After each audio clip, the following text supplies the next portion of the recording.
Yes, hello, good morning to everyone. Ayan, nakaano ko lang ngayon, goal ko, lagi na ako, araw-araw na ako mag-walking. After na walking ko, ito na mamukbang. Spaghetti with pandesal, guys. At saka Energen. Dahil iinom na po ako ng aking gamot. Ayan. Tara, kain tayo, mukbang tayo. To, spaghetti sa plastic, spaghetti sa labas. Mas masarap yung spaghetti sa labas.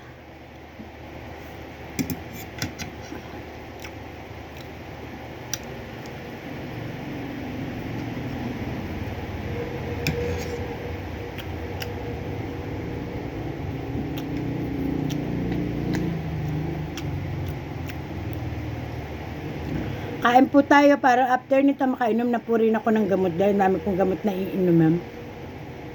Tapos, hindi na ako, tubig-tubig na lang. Kasi talagang lumalaki ako cholesterol, baka yung pag-laboratory ko madali ako uli. Sarap. Sarap, guys. Kain tayo. May gamot ko, nasa pouch. Napakadaming gamot. Lahat yan, inumin, isa-isa.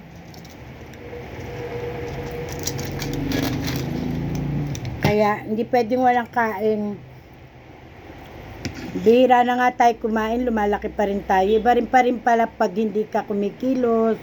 Hindi pa rin pala pag yung nakaupo ka lang. Kaya napakahirap talaga kung paano mo ma-maintain yung health mo, pangangatawan. Talagang control.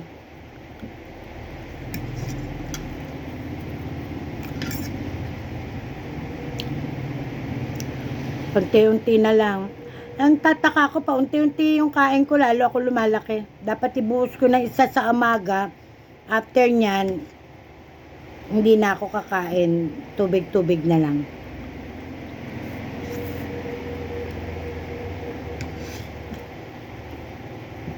Ang importante yung breakfast. Yun na lang gagawin ko naman ngayon. Patry ko kung paano.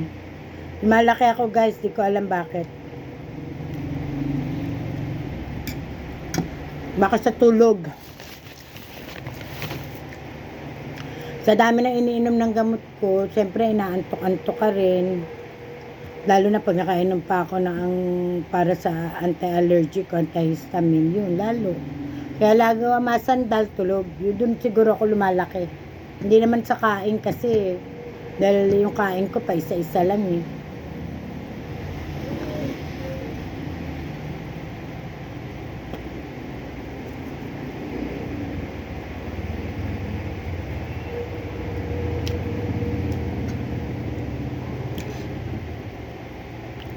Tignan mo, busog na ako. Yun nga lang, problema, pag nakaramdam ng gutom, susubo na naman.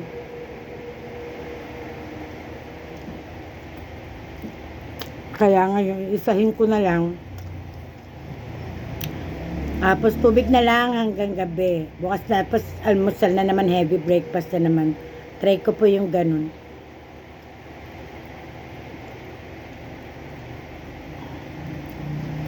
Kung kakayanin. Kung kakayanin ko.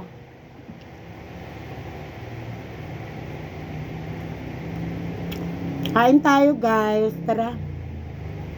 Mukbang naman ngayon.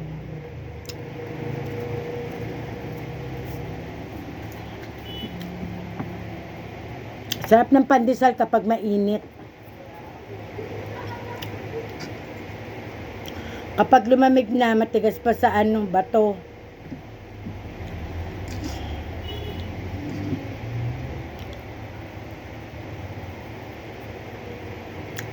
Guys, pa-help ako. Pa-like and share and subscribe naman yung aking mga video, please. Maraming salamat. Tulong nyo na lang po sa isang taong nagbe-maintenance. Nananawagan dyan. Pa-subscribe. Like and share po.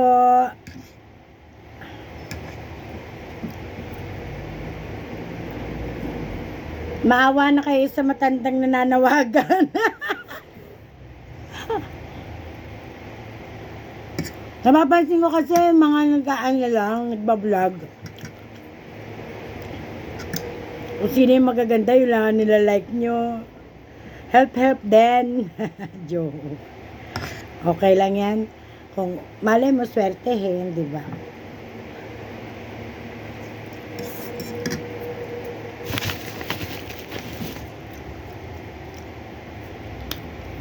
Ang ano ko kasi yung pang-maintenance ko sa dami ng gamot ko. Tapos wala akong income. Kaya aasa na lang ako halimbawa dito kung marami akong subscriber. Sana kumita na.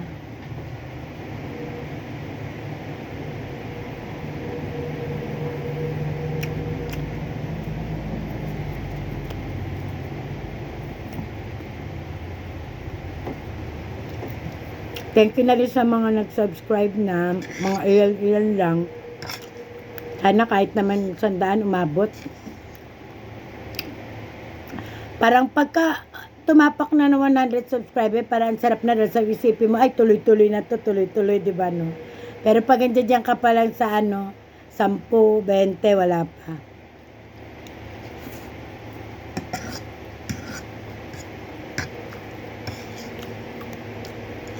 May awa din ng darating din ang panahon. Pero sana buhay pa ako nun. Lalo na sa katulad ko nagme-maintenance. Ang daming gamot na iniinom everyday. Stroke survivor.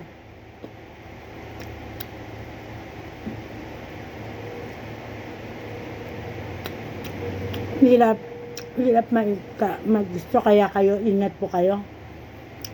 Kasi po, limited na po yung mga galaw natin, kilos natin. Kung dating nagagawa natin, hindi na natin magagawa kapag na-stroke tayo. Ito, pinapilit ko na lang araw-araw na mag-maintain yung aking mga galaw.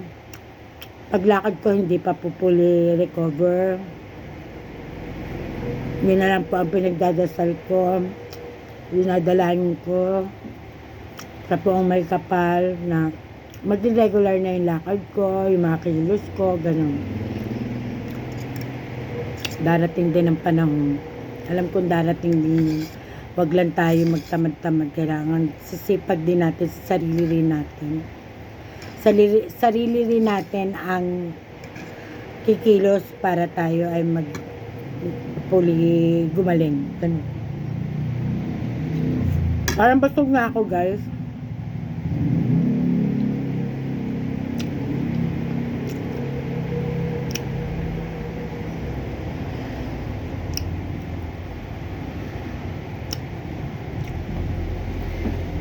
Kain tayo, mga hindi pa nag-almusal dyan. Ito, Energen. Bawal na ako sa coffee.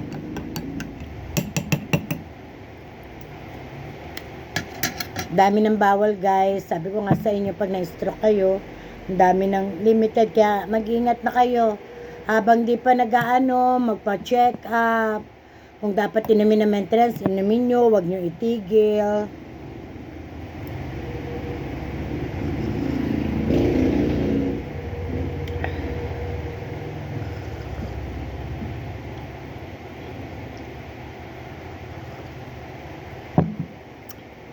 Kung may makuha po kayong sa akin, advice lang po. Lalo na doon sa may mga edad na. Lalo na ako, feeling ko dati, lakas-lakas ko pa. Sa edad na 56, na-stroke ako. Ano pa lang ako. Sa November po, magsi 6 months na. Tama ba? Tama. Magsi 6 months na ako sa November. So, 5 months pa lang ako ngayon.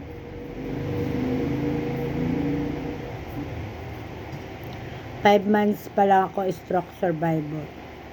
Sana, kasi pagkasabi daw ng doktor, ng neurologist ko, kapag lumagpas ka ng 6 na buwan, stroke, ka na raw, gagaling na raw dun sa pagka-stroke. Ganun daw. Kaya nga akala ko, sabi niya, kasi noon akala ko pag na-stroke ka na, kasi marami ako nakikita na gano'n na-stroke na.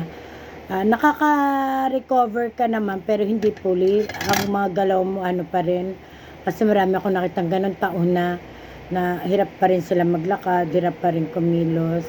Kaya yun ang kinatakot ko. Tapos yung pagkarinig ko sa neuro ko na, pwede ka namang gumaling, gagaling ka sa loob ng 6 na buwan. Ngayon, pag hindi ka gumaling sa loob ng 6 na buwan at hindi ka nakagaling, matagal pa uli, matagal daw ang gamutan, matagal taon, minsan ganyan. Pero matik sa loob ng 6 months, dapat hindi ka ma-maintain mo yung ano mo, laboratory mo, ma-maintain mo yung ano ng ano mo, 'di ba? Na hindi tataas, na hindi ka ma-high blood uli, ganun. Kasi delikado na nga, lalo na sa mga katulad namin na nagkaroon ng clot sa utak, ganun.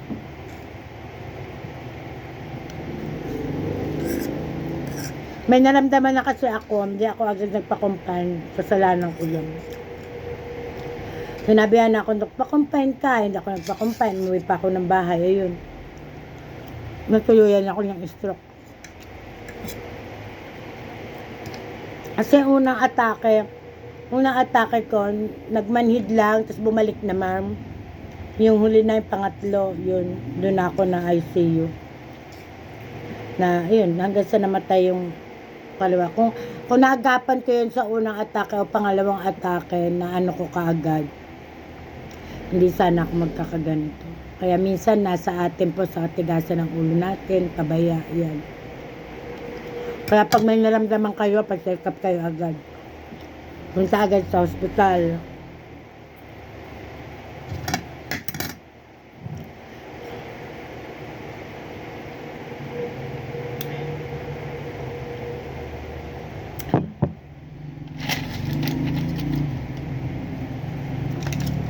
Yun na tayo ng gamot, guys.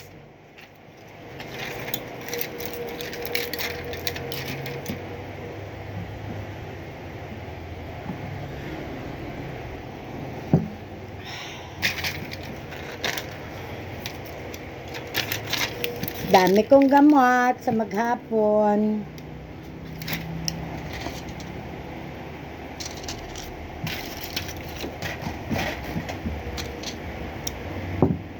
Wala ko ng tubig.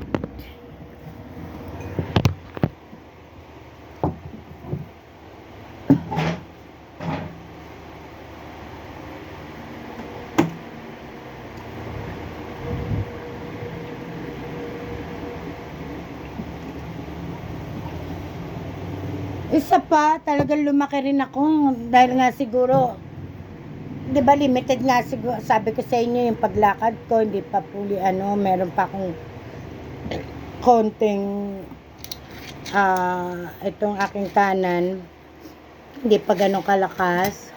Kaya minsan tinatamad ka maglakad, nakaupo ka lang lagi, nakahiga, pas may gamot ako na nakakaantok dito, tulog ko. Nagtaka ako na lately naramdaman ko parang bumigat ako. Talagang nakita ko rin na nagsikipan yung mga damit ko, yung mga uniform ko sa simbahan.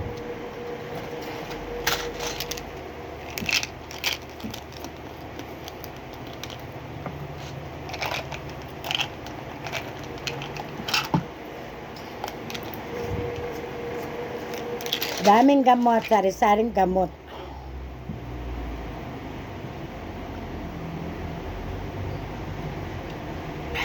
Thank you, God. Mamaya alas 11, may gamot na naman akong iinumin bago ako mag-lunch. Pero hindi na po ako magla-lunch, okay na to. Mainom lang ako ng tubig, tapos iinom ako ng gamot, ganon. Yun na lang po.